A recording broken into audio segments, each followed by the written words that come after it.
Hello friends. अपन पढ़ रहे थे एनिमल बिहेवियर या इथोलॉजी, जिसमें अपन ने अब तक हिस्ट्री पढ़ ली, अप्रोचेज एंड मेथड्स पढ़ लिए, बिहेवियर कोजेशन पढ़ लिए, क्लासिफिकेशन ऑफ बिहेवियर पढ़ लिया। उसमें अपन ने इनेट बिहेवियर कल पढ़ा था और आज अपन पढ़ने वाले हैं लर्न बिहेवियर। ठीक है, तो अपन आज अभी शुरू करते हैं कि लर्न बिहेवियर क्या होता है और इसमें कौन कौन से सब टाइप है या किस टाइप से ये डन होता है या ऑपरेट होता है, तो उसके बारे में अपन बात करने वाले हैं। तो सबसे पहले बात आती है लर्न शब्द का ही क्या मतलब हुआ। लर्न का क्या मतलब हुआ कि कोई भी चीज़ है वो सीखना या सीखा हुआ। तो इसका सीधा सा क्या मतलब है, learn behaviour is a behaviour that is shaped through experience. ऐसा बिहेवियर जो अनुभव के माध्यम से विकसित होता है। कहने का क्या मतलब हुआ कि आप थ्रू आउट द लाइफ उसको एक्वायर्ड करते हो या अचीव करते हो। आपको इनबॉर्न वो आपको नहीं मिलता है या पैदा होते ही उस टाइम ये आपके साथ नहीं होता है। ठीक है, तो इसमें अपन बात कर रहे हैं, तो इसका दूसरा कैरेक्टर की बात करें तो they are acquired during one life time. ये क्या होता है, जीवन काल के दौरान अर्जित किया जाता है। जैसे ही अपन पैदा होते हैं उसके बाद धीरे धीरे बड़े होते हैं, तो उस टाइम अलग अलग एक्सपीरियंस के माध्यम से इस बिहेवियर को अपन एक्वायर्ड करते हैं, तो ये क्या हो जाएगा, लर्न बिहेवियर हो जाता है। या ऐसे बोले दे आर डिराइव्ड या originate from training, conditioning, punishment, reward. अपन जैसे बोलते हैं कोई भी चीज़ कहीं भी जाते हैं कि हमारी ट्रेनिंग चल रही है, या कंडीशनिंग या किसी का पनिशमेंट देके ये बिहेवियर सिखाया जाता है, या अपन बात करें किसी को रिवार्ड देके ये बिहेवियर को लर्न करवाया जा सकता है।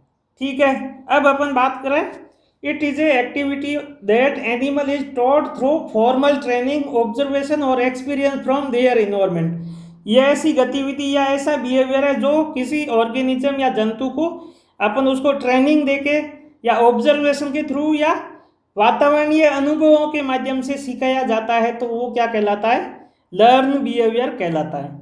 जैसे अपन बात करें कोई भी अपन गेम है खेलना सीखते हैं, जैसे क्रिकेट हो गया, वॉलीबॉल हो गया, तो यह भी किस में आएगा, लर्न बिहेवियर में आएगा। क्योंकि ये अपन पैदा होते ही अपन कोई क्रिकेटर थे नहीं या वॉलीबॉल खेलने वाले थे नहीं, अपन ने through out day by day life में क्या किया, प्रैक्टिस की, और प्रैक्टिस करने के बाद अपन क्या है इसको सीखे हैं, तो ये किस में आएगा, लर्न बिहेवियर का भी एग्जाम्पल अपन मान सकते हैं।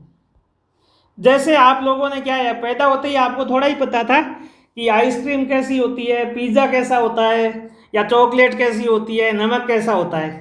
फिर आप छोटे थे तो कभी कभी चोरी छुप के शक्कर खाते थे, तो वहाँ पे अगर बाई चांस नमक का डिब्बा मिला तो वो खाया होगा नमक, तो आपको क्या लगा कि इसका टेस्ट खराब है, तो फिर आपने धीरे धीरे उस चीज़ को अवॉइड करना शुरू किया, फिर शुगर खाना शुरू किया। वैसे ही आपने क्या किया, बहुत फिर बचपन में फर्स्ट टाइम आइसक्रीम खाई या पिज़्ज़ा खाया तो आपको क्या है, अच्छा लगा, तो उसके बाद धीरे धीरे क्या हुआ, लर्न आप सीख गए कि यह चीज़ टेस्टी है, तो फिर बाद में क्या हुआ, उसको देखते ही आपके मुंह में क्या हुआ, पानी आना शुरू हो गया। ये क्या है, एक प्रकार का लर्न बिहेवियर है। फिर अगला इसका एग्जाम्पल की बात करें तो पावलोव ने जो एक्सपेरिमेंट किया था, कुत्ते को घंटी बजा करके खाना देना, थोड़े दिन तो ऐसे चला, फिर क्या किया, उसको घंटी, खाली घंटी बजाई, खाना नहीं दिया तो भी उसके क्या हो जाती थी, लार आ जाती थी। ये भी क्या है, लर्न बिहेवियर का एग्जाम्पल है। इसके अलावा अपन बात करें, कुछ जो बच्चे होते हैं जो पहले किसी वयस्क या एडल्ट या ऑर्गेनिज्म को देखते हैं तो वो उसे क्या है, अपनी माँ या मदर मान के उससे जुड़ाव बना लेते हैं। ये भी क्या है, लर्न बिहेवियर का टाइप या इसका एग्जाम्पल है। फिर इसमें अपन अभी एक टर्म काम में लेंगे बार बार, एसोसिएटिव लर्निंग, या जिसको बोलते हैं सहयोगात्मक अधिगमन।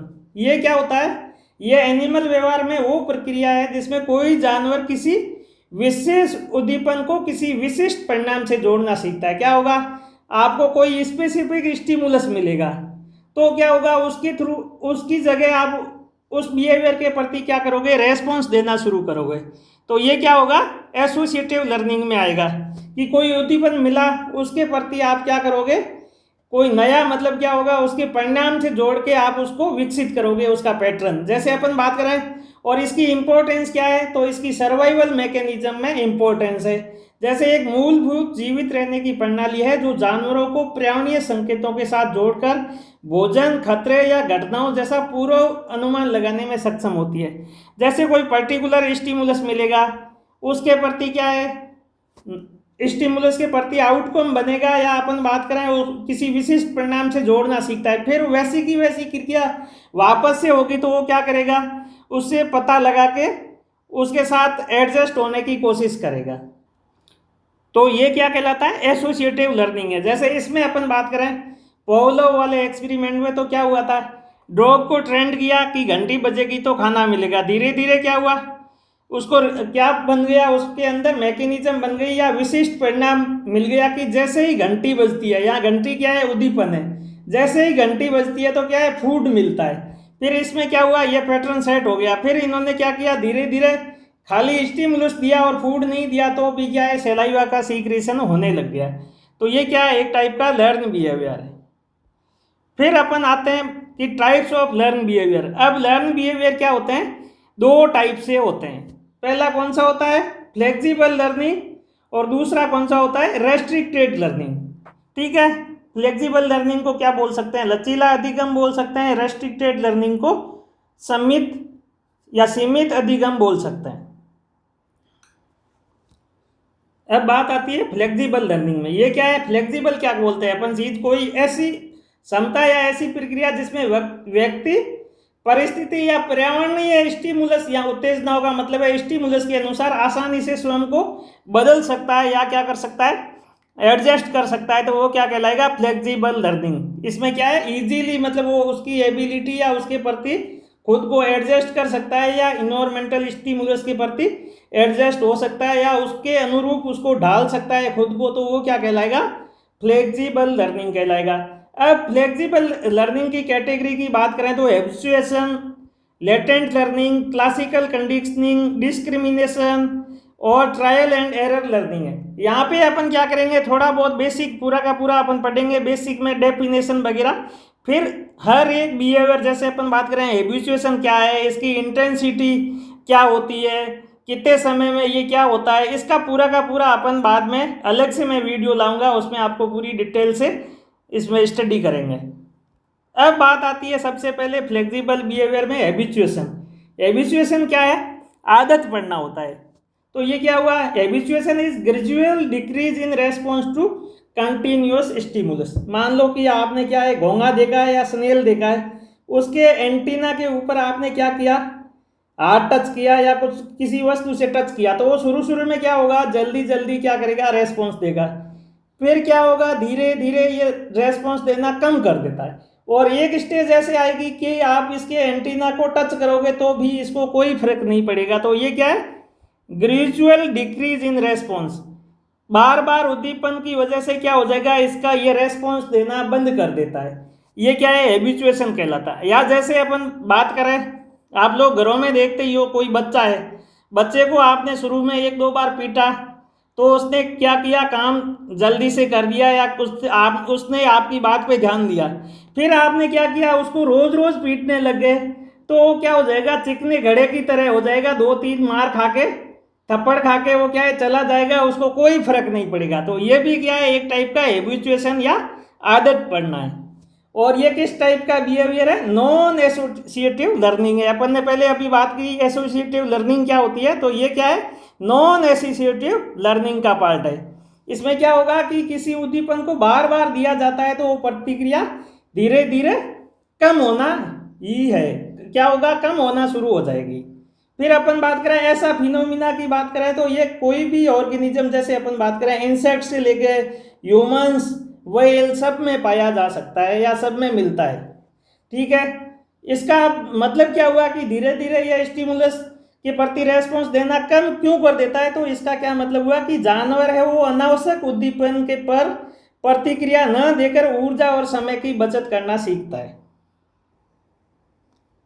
तो जैसे आपने देखा ही होगा कि जानवर क्या करेगा, अनावश्यक उद्दीपन पर प्रतिक्रिया न देकर ऊर्जा और समय की बचत करना सीखते हैं। जैसे ऑलमोस्ट लेडीज को तो पता ही होता है, जब वो ससुराल जाती है तो सासू माँ की शुरू शुरू में हर बात मानती है या जो वो ऑर्डर देती है वैसे करती है। फिर क्या होगा, एक टाइम के अकॉर्डिंग धीरे धीरे लंबे समय तक वो क्या होगी, अनावश्यक बातों के प्रति क्या है, उद्दीपन देना बंद, मतलब रेस्पॉन्स देना बंद कर देगी या ऐसा अनसुना कर देगी। तो ये भी क्या है, एक टाइप का हैबिचुएशन है, क्योंकि क्या है, ये तो रोज करती है, अपन को फर्क नहीं पड़ना चाहिए, फालतू की के अपनी एनर्जी और टाइम क्यों गंवाए, इसलिए ये भी क्या है, हैबिचुएशन या आदत पड़ने का फ्लेक्सिबल लर्निंग का टाइप है।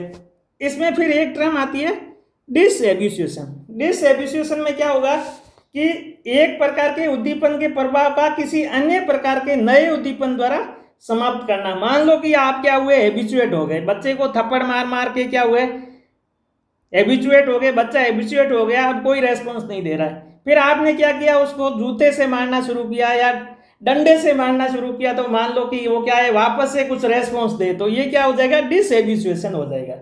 मतलब क्या हुआ, एक टाइप के उद्दीपन का प्रभाव, मतलब क्या है, उसके प्रति वो हैबिचुएट हो गया है, तो उसको किसी नए उद्दीपन के द्वारा क्या करें, समाप्त करना या वापस से किसी नया स्टिमुलस देके उसको लर्न करवाना, ये क्या कहलाएगा, डिसहैबिचुएशन कहलाएगा।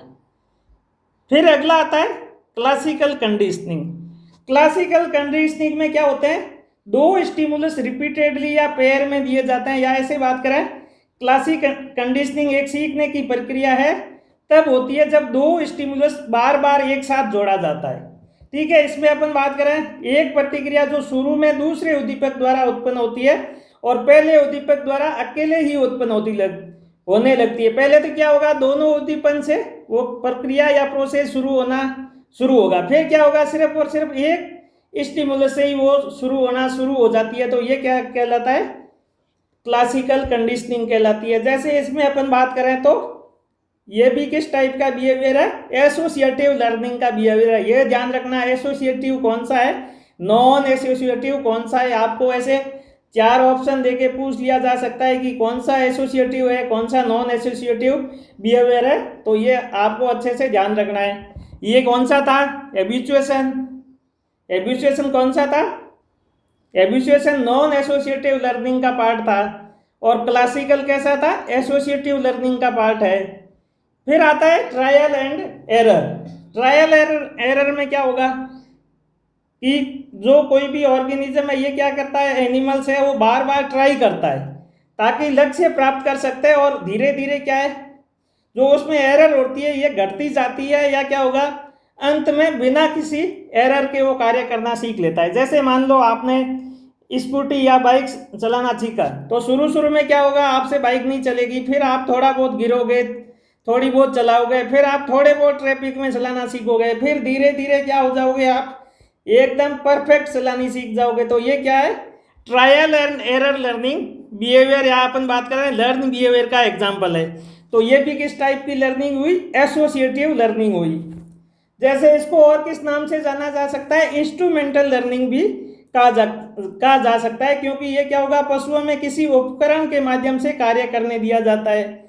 और इसको और क्या कह सकते हैं, ऑपरेंट बिहेवियर या ऑपरेंट लर्निंग कह सकते हैं, क्योंकि इसमें जो एनिमल्स या ऑर्गेनिज्म है ये अपने पर्यावरण पर क्रिया या ऑपरेट करता है। तो ये ट्रायल एंड एरर का आपको आई होप कंसेप्ट समझ में आया होगा। फिर आती है लेटेंट लर्निंग। लेटेंट लर्निंग में क्या होगा, जिसमें सीखना होता है या लेकिन ज्ञान का प्रदर्शन तब तक नहीं होता जब तक उसको कोई पुरस्कार या रिवार्ड नहीं मिले। ये भी क्या है, एसोसिएटिव लर्निंग का पार्ट है। जैसे अपन बात करें, कोई आपके घर में डॉग है, डॉग को आप बैठना सिखाते हो, लेकिन वो ऐसा नहीं करता है, पर आप उसको क्या करो, धीरे धीरे जब भी कुत्ता बैठता है आप उसको बिस्किट या कुछ ट्रीट देना शुरू करो, तो क्या है, वैसा का वैसा अगर वापस से आप बैठने को बोलोगे और उस टाइम आप बिस्किट दोगे तो वो बैठ जाएगा। तो ये क्या हो जाएगा, लर्निंग बिहेवियर का टाइप हो गया। और अगला क्या होता है, डिस्क्रिमिनेट लर्निंग। इसमें क्या होता है, कोई भी ऑर्गेनिज्म है, ये क्या है, अलग अलग स्टिमुलाई के प्रति अलग अलग प्रतिक्रिया देना सीखता है, तो वो क्या कहलाएगा, डिस्क्रिमिनेट लर्निंग या विविधि लर्निंग। ये भी क्या है, एसोसिएटिव लर्निंग का टाइप है। फिर अगली आती है रेस्ट्रिक्टेड लर्निंग, या इसको बोलते हैं सीमित अधिगम। इतनी देर अपन क्या पढ़ रहे थे, फ्लेक्सिबल लर्निंग। रेस्ट्रिक्टेड में क्या होगा, सीमित अधिगम में एक ही कार्य को बार बार करने की प्रक्रिया। जैसे अपन बात करें इम्प्रिंटिंग, इम्प्रिंटिंग का क्या मतलब हुआ, एकदम छपना या साफ छोटा, जैसे अपन बात करें कोई भी ऑर्गेनिज्म है जिसमें वो जो जब बहुत छोटा होता है तब जो फर्स्ट ऑब्जेक्ट है या फर्स्ट वॉइस है या फर्स्ट कोई ऑडिटरी सिग्नल है या टैक्टाइल एक्सपीरियंस है वो क्या करता है, उसको लाइफ टाइम याद रखता है। ये क्या कहलाती है, इम्प्रिंटिंग कहलाती है। जैसे मान लो आपने क्या किया, एक डॉग के बच्चे को आपने शुरू में क्या किया, पाल पोस के बड़ा किया या उसको आपने दूध पिलाया, तो वो क्या है आपको याद रखेगा। भले ही आप उसके पास 2-3 साल बाद वापस जाओगे तब भी वो आपको पहचान लेगा, क्योंकि जब वो छोटा था तो उसके दिमाग में इम्प्रिंट हो गया। इसमें आपके क्या इम्प्रिंट हुआ, आपकी आवाज़ ऑडिटरी इम्प्रिंट हो सकती है, या आपको देख के पहचान सकता है, या आपके जो फिरोमोन्स या जो बॉडी से गंध आ रही है स्मेल, उसके थ्रू वो क्या हो सकता है, उसके दिमाग में यह इम्प्रिंट हो सकता है। और मोस्टली अभी तक यह इम्प्रिंटिंग है ये किस में स्टडी की गई है, चिकन, डक्स और घीज में की गई है। जैसे घीज में अपन देखते हैं जो घीज के एग से जो शुरू में हेसलिंग या जो बच्चे निकलते हैं वो क्या होते हैं, फर्स्ट ऑब्जेक्ट को देखते हैं तो उसको अपनी मदर मान के वो क्या करते हैं, पीछे पीछे चलना शुरू कर जाता है, तो वो क्या कहलाता है, इम्प्रिंटिंग कहलाता है। फिर अगला आता है रीजनिंग एंड इंसाइट। ये क्या है, तर्क और अंतर्दृष्टि द्वारा सीखना या संज्ञात्मक सीखने का एक रूप है जिसमें जानवर किसी कार्य को पूरा करने के लिए अपने इंसाइट बिहेवियर को काम में लेता है या अंतर्दृष्टि को काम में लेता है। ये भी क्या है, एसोसिएटिव लर्निंग है। जब अपन बात करें, एक आपने क्या किया, चिंपांजी को क्या किया, पिंजरे के अंदर रख दिया और बाहर की साइड केला रख दिया, और यहाँ पे क्या है आपने एक साइड रख दी, तो शुरू में वो क्या करेगा, डायरेक्ट ऐसे केला लेने की कोशिश करेगा, पर क्या है यहाँ पे पिंजरा है तो वो केला ले नहीं पाएगा। फिर क्या करेगा, ये दिमाग लगाएगा अपनी इनसाइट दृष्टि या अंतर्दृष्टि की, क्यों ना इस सड़ को यूज करके इसको प्राप्त कर लिया जाए, तो अंततः वो क्या कर लेगा, इसको प्राप्त कर लेगा। तो ये क्या कहलाएगा, रीजनिंग एंड इनसाइट लर्निंग। इनके बारे में अपन एक एक जैसे अपन बात करें, हैबिचुएशन, इम्प्रिंटिंग, रीजनिंग, इनसाइट, इनका डिटेल में मैं वीडियो नेक्स्ट सेशन में लेके आऊँगा और उसमें अपन पूरा का पूरा पढ़ेंगे, हर एक के एग्जाम्पल कौन कौन से है, क्या क्या एक्सपेरिमेंट किए थे आज दिन तक क्या क्या स्टडी हुई है, तो वो सारा का सारा अपन डिटेल में उस टाइम या नेक्स्ट वीडियो में पढ़ते हैं। तब तक के लिए thank you, good day. Video ऐसा लगे तो लाइक शेयर सब्सक्राइब जरूर करें। Thank you.